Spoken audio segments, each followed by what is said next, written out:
露思就是小周迅，林雨申这个角色非常准确。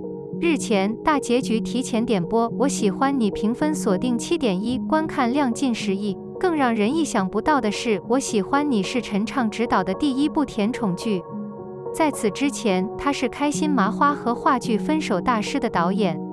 此前，他是一名舞蹈演员和房地产推销员。第一个导演最喜欢的就是找到这样的导演，很难被外人注意到，但圈内却有一点传奇，而且特别健谈。他每天晚上都讲戏剧理论，并带一个智囊团准备第二天的书。他称赞搭档赵露思是小周迅，并透露没有比同公司的邓超和于白眉更执着的人。眼花缭乱，飞驰而去。我从来没有和任何人说过这么多话，我认为传记就足够了。下面是新热播剧导演陈畅的干货和内心想法。01看到之前的剧本，我就觉得不对劲。我在咖啡馆蹲了半个月，拍了12集。我和你一样提前点播结束了，很开心。首先上节目的原因很简单，张娜制片人来找我，他说这本书很有意思，你可以看看。看完觉得台词很有意思，也很喜欢你这部电影，所以当时就决定了。但是当我看到之前的剧本时，我觉得有些地方不太对劲，男女主的感情线和我想象的不一样，三观也不一样。所以我说我们必须建立一个新的写作团队，并再次改变它。所以我们几个人在咖啡店里坐了半个月，不得不忍住12集。我不像一个产品经理，先征求观众的意见，然后再定制一些作品。之前做过话剧导演，习惯根据现场操作不断调整内容。另外，我更喜欢参与剧本创作，所以当这个剧本中的人物关系出现问题时，我觉得我必须在有限的框架中注入一些新鲜的想法。事物，比如男女主角的关系，我当时告诉编剧陆锦、林雨申氏和顾胜男、赵露思氏的关系其实是猫捉老鼠的关系。我不知道那只猫是谁，我不知道老鼠是谁。我们想要展示的是，我们是猫捉老鼠。陆锦看似是老大，却总是遇上厄运，也有尴尬的时刻。顾胜男看似是个小姑娘，却时常过得不亦乐乎。当观众习惯了这个设置时，它又会发生变化。所有人都认为顾胜男可以对付陆锦，但毕竟他也有自己的弱点，所以陆锦这个时候必须站出来。晚宴上陆锦帮顾胜男说话的那一幕，有观众表示看得很过瘾，因为他不常起床，所以起床的那一刻是宝贵的。站起来的那一刻，你会感觉更清新，更有活力。剧中的美食拍摄，我们找到了日食团队，曾经拍过食物这样的题材，觉得太难了，太费时费力了。如果你想拍那道菜，你必须把它热上桌，然后你必须等待，然后你要拍特写，然后你要等待。拍的时候一定要装饰一下，不能像家常饭一样煮。所以我说我们必须找到一个专业的团队。我看过日食的视频，里面充满了烟火气和生活气息。你以为陆锦自己就是这么霸道的老板，还请了5星级酒店的大厨来做神仙菜？这部剧怎么能接地气？你要做出让观众胃口大开的东西，比如节目中出现的60井粉。我想对我来说，改编一本书有几点非常重要：一是创新。原著虽有一面，但作为导演，你不应该首先考虑第1集和第2集是否与原著完全一致。相反，我们必须尽力让观众从一开始就看到我们的诚意。即使你没有看过原版，你也可以说哇。其次，它必须改变，如果不比电影版更好的话，因为都是改编自清华小说，难免有些观众会做出比较。但其实我觉得，如果不能比电影版更好，那么至少会加入一些新的变化，给人耳目一新的感觉。就像剧中用面粉和假韩国人来排车一样，剧情和细节都变了，应该会很有趣。如果前2个做不到，我个人认为还是要老老实实按照原著做，按照原著做。毕竟原作已经更有影响力了，如果不合适，为什么要倒下？02让他一看到就替，年轻10岁。女主像周迅，很有才华，当演员表被选上时，我很难过。想想看，中国的小鲜肉很多，但这种类型的大叔并不多。要想有人演中年大叔，就得不油腻。有多难？后来制片人张娜首先向林雨申求婚，我想了想，觉得非常合适。首先，我看过他以前的一些作品，都很喜欢。其次，其他人都很帅，符合原著中陆晋的形象。最重要的是，他的曝光度比较小，比较低调，不给人既定印象。我第一次见到他时，他有胡子，我会说看你没有胡须，然后他刮胡子，我看呵，年轻10岁。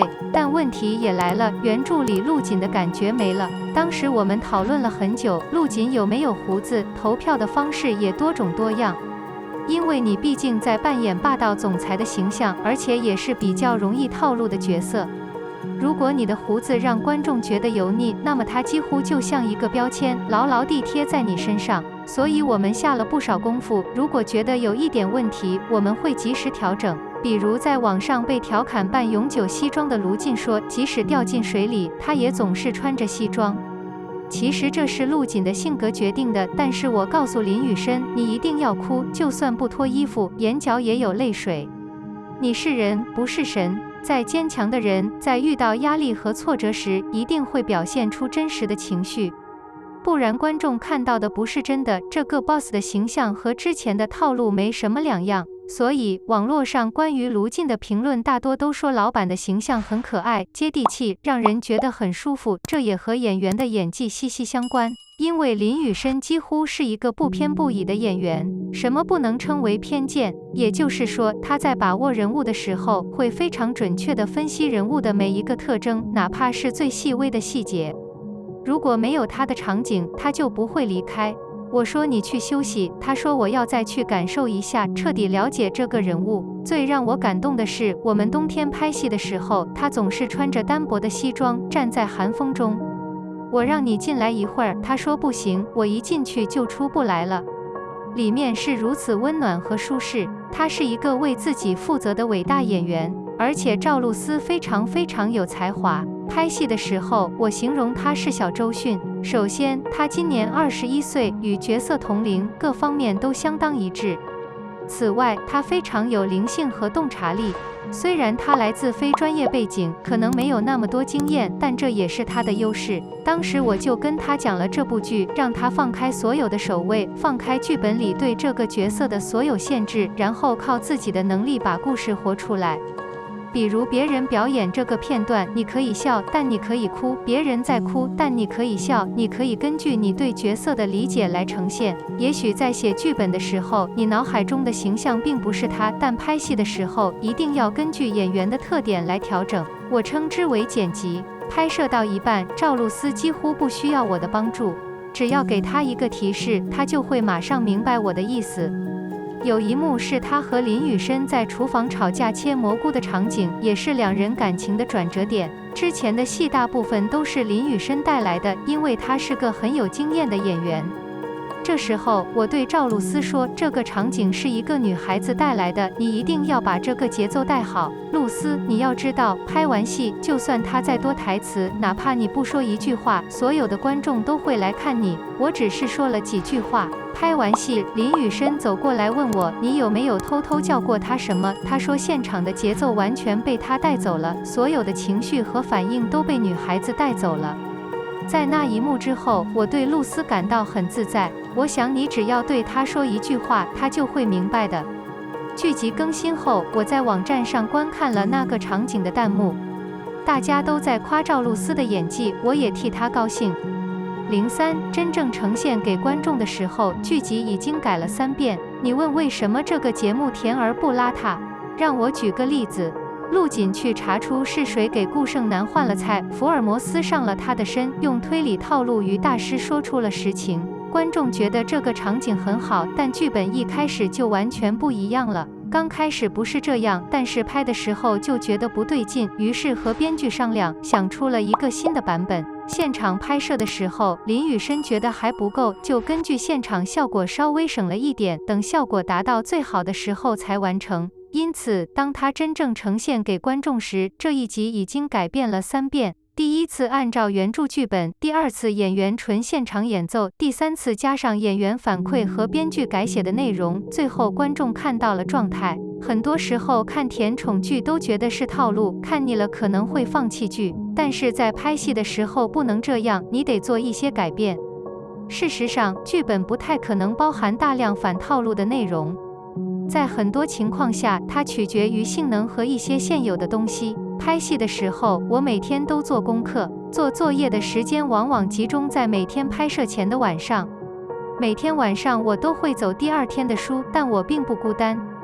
我会请一个智囊团，有导演团队，有灯光，有摄影，都召集在一起，大家一起去，很有效。因为看完剧本，了解了所有的人物、演员、场景，你就会知道哪些点适合，哪些点需要加强。这时，一些新的想法也应运而生。过去，电影中经常会出现反转，比如结构反转。但是我的剧就是结构不大，剧情也不强，所以我会注重情节和细节，把剧的节奏把握好，这样也能形成一个钩子。我们说一部好剧其实就是 A 点到 B 点的一条很清晰的线，然后在里面设置各种障碍。但是电视节目的大小和电影不一样，你不能从第1集到第30集，像偶像剧一样，往往会有很多血腥的情节，不符合生活常识。你怎么让它消失？这是注意力的转移。剧中，陆晋站在凳子上，将顾胜男裹在外套里。写这一段的时候，有很多质疑的声音，但是拍完妆照之后，大家就有了端倪。关键是这个剧情本身就是陆晋故意调戏女主，观众也是站在上帝的角度知道的，所以这种刻意的感觉其实已经变成了陆晋的萌点。然后通过演员的表演，把这种感觉发挥到极致，大家不会觉得套路，反而会转移注意力，变成一种能引起共鸣的情绪。当观众开始对角色产生共鸣，开始感受他的情绪时，所谓的套路其实就被打破了。就像父母的一些短剧一样，为什么能这么出圈呢？就是因为他们用俏皮的态度和喜剧的方式来调侃父母的短处。它中和了很多敌意，也中和了很多套路，所以我实际上对流派没有太多研究。我一直用一颗平常心去学习，把每一部戏都当成自己的作品。反正我还是没有成功，我会借此机会多做功课，继续做功课。04舞蹈学院前的算命是个兆头。我是一个很乐观的悲观主义者，我以前没学过导演。从舞蹈学院毕业后，我做了舞蹈演员，然后去了中国戏曲。做了2年演员，发现自己太被动了，老是被人挑剔，就去演戏了。演戏，并赴湖南卫视任编导。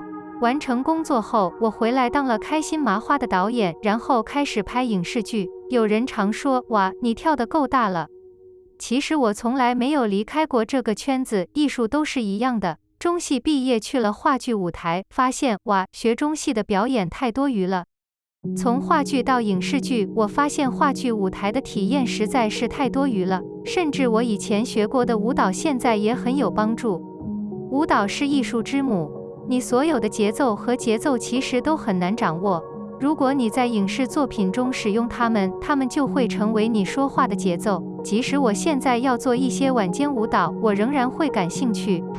这是你曾经战斗过的地方，如果你回去再做一次，你肯定会有不同的理解。当然，有时选择是被迫的，迈出任何一步实际上都是困难和挑战。上小学的时候，我一直是全年级第1，但我妈妈有一个梦想，父亲唱评弹，母亲唱昆曲。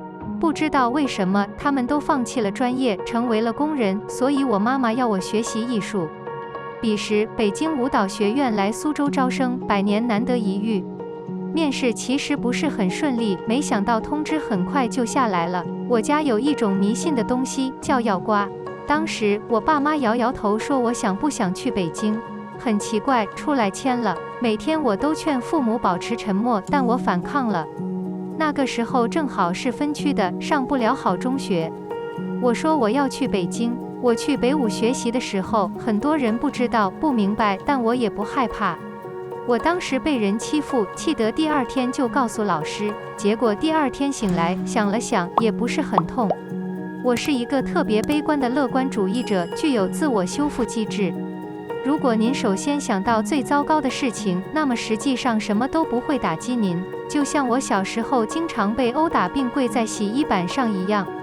有一次，我跪在墙上，泪流满面。我问自己：“你现在在笑吗？”我试了一下，我笑了。那我觉得还好，没有什么过不去的。从北武和中戏毕业后，我还从事过1年的房地产销售工作，才正式进入影视行业。那是在2007年，我从曲折中走出来，带着一群人一起工作，结果被打破了。清楚地记得，那是大年初3，项目黄了，对方不给钱。我独自坐在路边哭泣，打电话给我的兄弟后，我把我所有的钱都给了他们。我心想，我应该停止耽误别人。就在这个时候，一个同学在招聘创意总监的房地产公司，我说我会尝试应聘的。这个想法没有展示，而是被迫进行销售。经过1年的房地产销售，我还获得了销售冠军。老板说你很好，我们去西安给你升职。我说没有，差不多就行了。那个时候，我觉得自己喜了很多，对自己有了清晰的认识。其实我还是离不开文艺的，别上当了。这时我遇到了白眉哥。05，我从来都不是梦想家，以后能和邓超和于白眉一起拍电影，那该多好啊！2009年认识于白眉的时候，我已经演过一些剧了。跟他聊天，包括后来跟超哥聊天，最大的感受就是他们真的很执着。只要和白眉哥在一起，谈话基本都是专业的。无论我们2个出去喝酒还是卡拉 OK， 我们都可以在任何场合聊天。你想要的卡拉 OK， 每个人都在唱歌。毕竟我只是想来唱一首歌，他会拉着我聊半天。他对艺术很痴迷。我以前每3个月读一次经文，但现在我每6个月读一次经文。反正拿1本经文就够了，我可以用1年。2009年开始与于白眉合作电视剧《分手大师》，后来他和邓超开始拍电影，我慢慢跟着他们去了他们公司，然后电视剧项目就开始了。Orange Image 是一家提供方向的公司，不仅在专业知识和资源方面。那个时候，在我做影视之前，他们经常跟我谈影视制作之类的。影视方面的经验不多，但从小就可以说，现在爱聊天。在舞厅靠腿之前，我是说的最多的人。这种爱说话，在影视界就是爱和演员说话。我从来都不是梦想家，也许连跳舞都是被迫的。有时我不确定我喜欢什么，但我只是因为我擅长某件事而被推到了前面。但是当你这样做的时候，你会发现你走的每一步都是为以后积累经验。所以现在，相反，我觉得我可以为自己设定一个明确的目标，做我想做的一切。比如我之前拍过一些偶像剧，也拍过一些其他题材的剧，比如陪妈妈读书等等。之后我就不给自己设限，也不介意任何题材。比如我喜欢《我是余欢水》，就是想拍这样一部剧。我喜欢有喜剧感的写实题材，尤其是带有一些社会命题的题材，绝对是我以后一定会参与的作品。毕竟喜剧元素也在我的基因里，是过去的经历赋予我的，我绝对不能失去。关于大银幕，其实我也想过拍电影，电影本身就是各行各业导演的梦想和向往。但电影强调严谨，强调每一个镜头、每一个场景、每一个演员的微表情都要到位。但电视剧不一样，电视剧是街头智慧，所以如果考虑一个电影项目，我肯定会谨慎。毕竟今年都不是30岁的人了，随便说什么都是不负责任的。现在我肯定更理性，会考虑更实际的操作。当然，如果以后能和白眉、超哥一起拍电影，那就太好了。就像微博超哥邀请我在剧中做男主一样，虽然是个玩笑，但我认真对待。下次各位网友给我勇气，我约他出去。在那之前，我会尝试从他们身上吸收营养并了解更多。